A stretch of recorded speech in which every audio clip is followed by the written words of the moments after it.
Bonjour.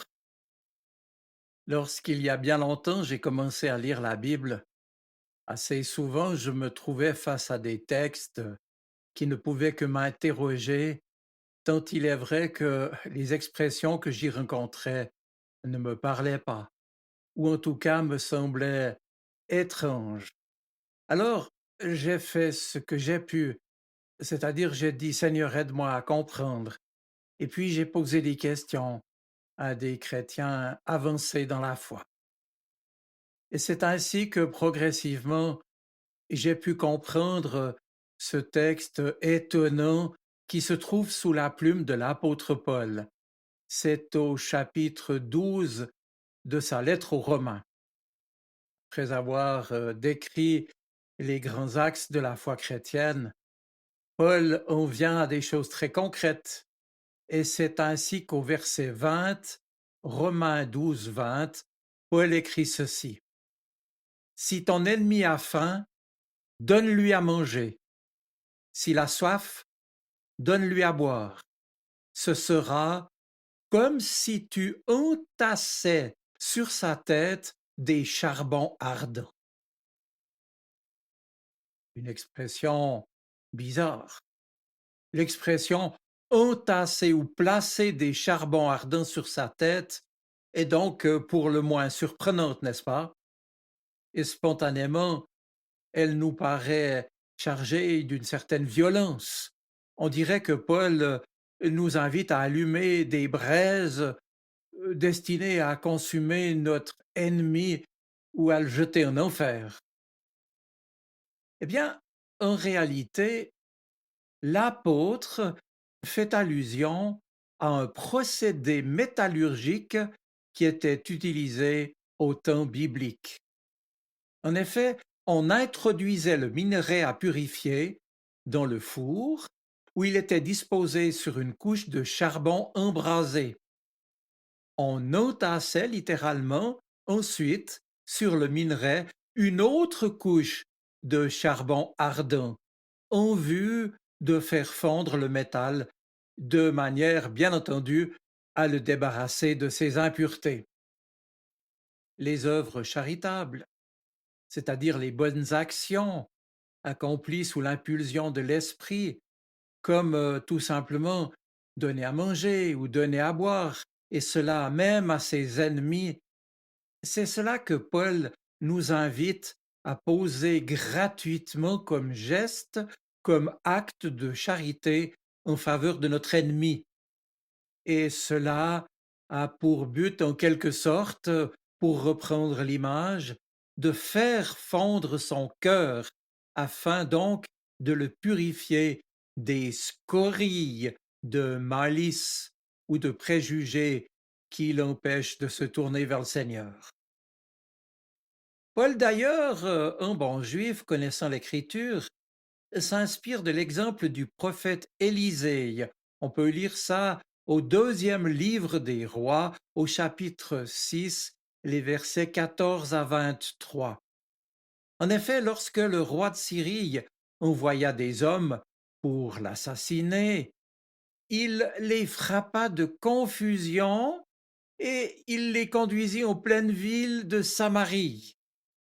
Alors que ces hommes venus pour lui faire du mal étaient en son pouvoir, Élisée donc refusa de les exterminer, mais leur fit tout au contraire servir un bon repas, puis il les renvoya vers leur roi. Eh bien, la conséquence, nous dit le récit biblique, fut que les troupes des Syriens ne revinrent plus sur les territoires d'Israël, qui put d'ailleurs dès lors vivre en paix pendant un certain temps. Étonnant, si ton ennemi a faim, donne-lui à manger. S'il a soif, donne-lui à boire. Ce sera, dit l'apôtre Paul, comme si tu entassais sur sa tête des charbons ardents. Eh bien, nous, aujourd'hui, qui lisons ces versets dans un contexte bien différent, spontanément, nous pourrions dire que c'est vrai, nous aimons nos amis, ceux qui nous aiment, et nous haïssons ou en tout cas nous sommes indifférents à nos ennemis, c'est-à-dire à ceux qui nous manifestent par leur comportement hostile qu'ils ne nous aiment pas, eux. En agissant ainsi, nous sommes injustes puisque nous rendons, comme on dit aujourd'hui, à chacun la monnaie de sa pièce. À celui qui nous manifeste de la bienveillance, nous lui rendons tout autant et nous gardons rancune, si l'on peut dire, qu'à celui qui nous fait du mal. Attendons patiemment le temps de la vengeance qui, selon le langage de l'Ancien Testament, rétablira ce qui est juste. Eh bien, Jésus, dans l'Évangile, nous avertit que cette justice, ou plutôt cette conception humaine de la justice, est insuffisante pour entrer dans le royaume de Dieu. Relisez le chapitre 5 de l'évangile de Matthieu. Et Jésus attend de ses disciples une justice bien supérieure, une justice motivée par l'amour, qui consiste non pas à donner à chacun ce qui lui est dû, mais ce dont il a besoin. Or, si mon ennemi ne m'aime pas, n'est-ce pas parce que je ne lui ai pas suffisamment manifesté d'amour? Tout ce que vous voudriez, dit Jésus, tout ce que vous voudriez que les autres fassent pour vous, faites-le pour eux, dit-il en Matthieu 7, verset 12, concluant ainsi ce récit qu'on appelle le Sermon sur la montagne, entamé en Matthieu 5. Et puis, si nous y réfléchissons, n'est-ce pas en nous donnant son Fils alors que nous étions encore ses ennemis, que Dieu lui-même nous a prouvé son amour. Paul le dira en Romains 5, verset 8. Et voilà pourquoi Jésus nous exhorte, nous invite, nous presse à aimer nos ennemis, ce qui, dans un premier mouvement, nous paraît incroyable, impossible. Il nous invite à aimer nos ennemis et à prier pour ceux qui nous persécutent afin d'être vraiment les fils de notre Père qui est dans les cieux. Car, nous est-il dit, il fait lever son soleil sur les méchants et sur les bons et tomber la pluie sur les justes et sur les injustes. Matthieu 5, versets 44 et 45. Alors oui, Paul écrit, si toi qui es chrétien, tu te trouves dans une situation semblable, et si ton ennemi a faim, donne-lui à manger, s'il a soif, donne-lui à boire, et ce sera comme si tu entassais sur sa tête des charbons ardents. L'apôtre Pierre, qui a côtoyé Jésus, qui l'a vu agir, qui a été présent autour de lui tout au long de son ministère et jusqu'au lendemain de la résurrection, Pierre nous dit la même chose, même si c'est dans des termes un peu différents.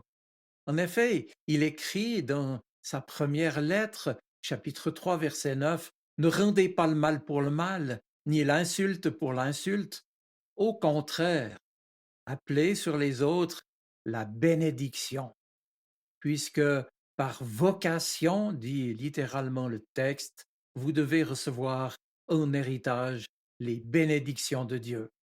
N'est-ce pas ce que Jésus lui-même a fait pour nous? Lorsque il s'est approché, il n'a pas exigé de nous réparation, il n'a pas demandé justice pour le mal que nous avons fait nous-mêmes, chacun d'entre nous, à notre façon, à notre manière, dans notre vie à nous, chacun, même si nous ne sommes pas ni des voleurs, ni des assassins. Non, Jésus s'est présenté en nous disant je t'aime. De même avec ceux qui l'avaient malmené, qui l'avaient torturé, qui l'avaient crucifié. Il n'a pas exigé justice, mais au matin de la résurrection, c'est Dieu qui l'a lui-même justifié. Et lui, Jésus, se présentant à ceux qui étaient là, a dit que la paix soit avec vous. Et il l'a répété à maintes occasions, et il l'a fait encore en disant, recevez maintenant le Saint-Esprit. Mes amis, le Saint-Esprit, c'est le gage de son amour, c'est le gage de sa propre présence dans nos vies.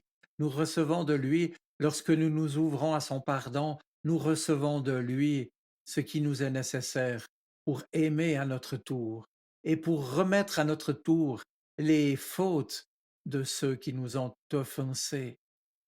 Seigneur, pardonne-nous nos offenses comme nous pardonnons à ceux qui nous ont offensés. À notre tour, nous sommes donc invités à appeler la bénédiction de Dieu sur ceux qui sont autour de nous.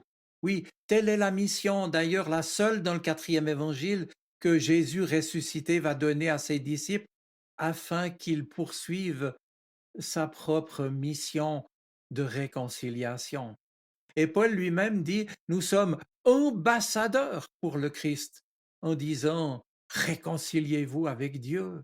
Nous sommes les ambassadeurs du Christ, et par nous, c'est Dieu lui-même qui en fait vous adresse un appel au nom du Christ. Nous vous le demandons, dit Paul, laissez-vous réconcilier avec Dieu, car celui qui n'a pas connu le péché, Dieu l'a pour nous identifié au péché des hommes, afin que grâce à lui, nous soyons identifiés à la justice de Dieu. C'est un extrait de la 2e lettre de Paul aux Corinthiens, au chapitre 5, les versets 20 et 21. Jésus a donné sa vie pour rassembler aussi dans l'unité tous les enfants de Dieu dispersés, et nous dit l'évangile de Jean également. Et ce tous les hommes, toutes les femmes est inclusif et comprend aussi mes ennemis, ceux qui ne m'aiment pas, voire ceux qui m'ont fait du tort. Et si nous voulons être parfaits, c'est le mot qu'utilise l'Évangile, c'est-à-dire accompli, complet. Si nous voulons aller jusqu'au bout de ce que Dieu nous donne, si nous voulons être parfaits comme notre Père céleste est parfait, alors nous sommes appelés à pardonner, à aimer, à bénir. Nous devons nous efforcer d'aimer celui qui nous haït tout en haïssant le mal qu'il commet. Ça, c'est une autre question, parce qu'il l'aliène dans son statut d'enfant de Dieu. Rappelons-nous dans l'Ancien Testament ce texte qui déjà, il y a fort longtemps, disait dans la bouche du Seigneur, à moi la vengeance, à moi la rétribution, disait le Seigneur en Deutéronome 32. Oui, la vengeance de Dieu, on le voit au travers de Jésus-Christ, n'a pas consisté à punir, mais à justifier. Seul donc un tel désir, qui procède de l'amour de Dieu et du prochain, et qui tente à éliminer tout ce qui fait obstacle à cet amour, seule cette vengeance-là, si on peut dire, est digne des enfants de Dieu. Oui, si ton ennemi a faim, donne-lui à manger. S'il a soif, donne-lui à boire. Ce sera comme si tu entassais sur sa tête des charbons ardents. Nous percevons la logique et surtout la beauté d'un tel comportement. Mais nous sentons aussi combien cela heurte de front notre spontanéité humaine. Et avouons-le, nous avons parfois peur en adoptant une telle attitude de nous trouver en position de faiblesse. Un ennemi ne va-t-il pas abuser de ma bonté? Oui, sans doute, cette possibilité existe. Mais encore une fois, Jésus nous a montré une autre attitude possible. Il nous a montré qu'on pouvait ne pas riposter aux méchants, qu'on pouvait accepter d'aller jusqu'au bout dans l'amour, aller jusqu'à donner sa propre vie. Et c'est pour ça qu'il nous invite à notre tour d'entrer dans un nouveau style de vie motivé par l'amour. Et cela va bien entendu à l'encontre de l'esprit du monde. Il ne s'agit pas ici de tout se laisser dire ou de tout se laisser faire, mais il s'agit d'induire un comportement nouveau qui pourra toucher le cœur de ceux qui se considèrent comme nos ennemis ou que nous pouvons nous-mêmes regarder comme tels. Souvenons-nous de ce mot d'une chrétienne tout humble qui disait « Seigneur, ton échelle est difficile à grimper. Il est dur cet escalier de la perfection pour être comme toi. Mais Seigneur, prends-moi dans tes bras. Aide-moi jour après jour à gravir avec ton aide, échelon après échelon. » Alors, voilà ma conclusion en ce temps de l'Avent qui nous prépare à Noël. Laissons-nous élever jusqu'au cœur du Père par ces deux mains que sont en quelque sorte son Fils, notre exemple, notre Seigneur, et puis aussi par le Saint-Esprit qui habite en nos cœurs, en ayant soin de porter alors dans nos bras à nous tous ceux que l'on considère comme ses ennemis, ceux qui ne nous aiment pas ou que nous n'aimons pas assez, afin de les présenter à l'amour de Dieu. Et puis pour le reste, mes amis, méditons cette parole de Jésus à ses disciples au chapitre 6 de l'évangile de Luc.